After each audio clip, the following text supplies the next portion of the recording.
see the player, you mean? Yes, take care. It has reached a higher level now. It can read our thoughts. That doesn't matter. It thinks we are part of the game. I like this player.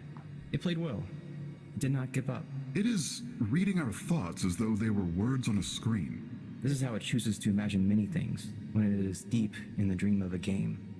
Words make a wonderful interface, very flexible, and less terrifying than staring at the reality behind the screen. We used to hear voices before players could read. Back in the days when those who could not play called the players witches and warlocks, and players dreamed they flew through the air on sticks powered by demons. What did this player dream? This player dreamed of sunlight and trees, of fire and water. It dreamed it created, and it dreamed it destroyed. It dreamed it hunted and was hunted. It dreamed of shelter. The original interface, 1,000,000 years old and it still works. But what true structure did this player create in the reality behind the screen? It worked with 1,000,000 others to sculpt a true world in a fold of the and created a for in the. It cannot read that thought. No, it has not yet achieved the highest level. That it must achieve in the long dream of a life, not the short dream of a game. Does it know that we love it? That the universe is kind? Sometimes, through the noise of its thoughts, it hears the universe, yes. But there are times it is sad in the long dream. It creates worlds that have no summer, and it shivers under a black sun, and it takes its sad creation for reality. To cure it of sorrow would destroy it. The sorrow is part of its own private task. We cannot interfere. Sometimes when they are deep in dreams, I want to tell them they are building true worlds in reality. Sometimes I want to tell them of their importance to the universe. Sometimes, when they have not made a true connection in a while, I want to help them to speak the word they fear. It reads our thoughts. Sometimes I do not care. Sometimes I wish to tell them, this world you take for truth is merely... And I wish to tell them that they are in the... They see so little of reality in their long dream. And yet they play the game. But it would be so easy to tell them. Too strong for this dream. To tell them how to live is to prevent them from living. I will not tell the player how to live. The player is growing restless. I will tell the player a story. But not the truth. No. A story that contains the truth safely in a cage of words. Not the naked truth that can burn over any distance. Give it a body again. Yes. Player. Use its name. Good. Take a breath now. Take another. Feel air in your lungs. Let your limbs return. Yes, move your fingers. Have a body again, under gravity, in air. Respawn in the long dream. There you are. Your body touching the universe again at every point, as though you were separate things. As though we were separate things. Who are we? Once we were called the spirit of the mountain. Father Sun, Mother Moon, ancestral spirits, animal spirits, jinn, ghost, the green man, then gods, poltergeists, aliens, extraterrestrials, leptons, quartz. The words change. We do not change. We are the universe. We are everything you think isn't you. You are looking at us now, through your skin and your eyes. And why does the universe touch your skin and throw light on you? To see you, player, to know you, and to be known. I shall tell you a story. Once upon a time, there was a player. The player was you. Sometimes it thought itself human, on the thin crust of a spinning globe of molten rock. The ball of molten rock circled a ball of blazing gas that was 330,000 times more massive than it. They were so far apart that light took 8 minutes to cross the gap. The light was information from a star, and it could burn your skin from 150 million kilometers away. Sometimes the player dreamed it was a miner, on the surface of a world that was flat and infinite. The sun was a square of white. The days were short, there was much to do, and death was a temporary inconvenience.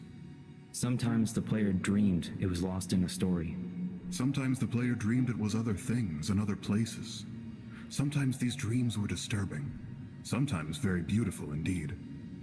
Sometimes the player woke from one dream into another, then woke from that into a third. Sometimes the player dreamed it watched words on a screen. Let's go back. The atoms of the player were scattered in the grass, in the rivers, in the air, in the ground. A woman gathered the atoms. She drank and ate and inhaled, and the woman assembled the player in her body. And the player awoke from the warm, dark world of its mother's body into the long dream. And the player was a new story, never told before, written in letters of DNA. And the player was a new program, never run before, generated by a source code 1 billion years old. And the player was a new human, never alive before, made from nothing but milk and love. You are the player, the story, the program, the human, made from nothing but milk and love. Let's go further back. The 7 billion atoms of the player's body were created long before this game, in the heart of a star. So the player too is information from a star. And the player moves through a story, which is a forest of information planted by a man called on a flat, infinite world created by a man called that exists inside a small, private world created by the player who inhabits a universe created by... Shh. Sometimes the player created a small, private world that was soft and warm and simple, sometimes hard and cold and complicated. Sometimes it built a model of the universe in its head, flecks of energy moving through vast empty spaces. Sometimes it called those flecks electrons and protons. Sometimes it called them planets and stars. Sometimes it believed it was in a universe that was made of energy, that was made of offs and ons, zeros and ones, lines of code. Sometimes it believed it was playing a game. Sometimes it believed it was reading words on a screen. You are the player, reading words. Shush. Sometimes the player read lines of code on a screen, decoded them into words, decoded words into meaning, decoded meaning into feelings, emotions, theories, ideas, and the player started to breathe faster and deeper and realized it was alive. It was alive. Those 1,000 deaths had not been real. The player was alive. You are alive. And sometimes the player believed the universe had spoken to it through the sunlight that came through the shuffling leaves of the summer trees. Sometimes the player believed the universe had spoken to it through the lights that fell from the crisp night sky of winter, where a fleck of light in the corner of the player's eye might be a star 1,000,000 times as massive as the sun, boiling its planets to plasma in order to be visible for a moment to the player, walking home at the far side of the universe, settling smelling food, almost at the familiar door, and about to dream again. And sometimes the player believed the universe had spoken to it through the zeros and ones, through the electricity of the world, through the scrolling words on a screen at the end of a dream. And the universe said, "I love you." And the universe said, "You have played the game well." And the universe said, "Everything you need is within you." And the universe said, "You are stronger than you know."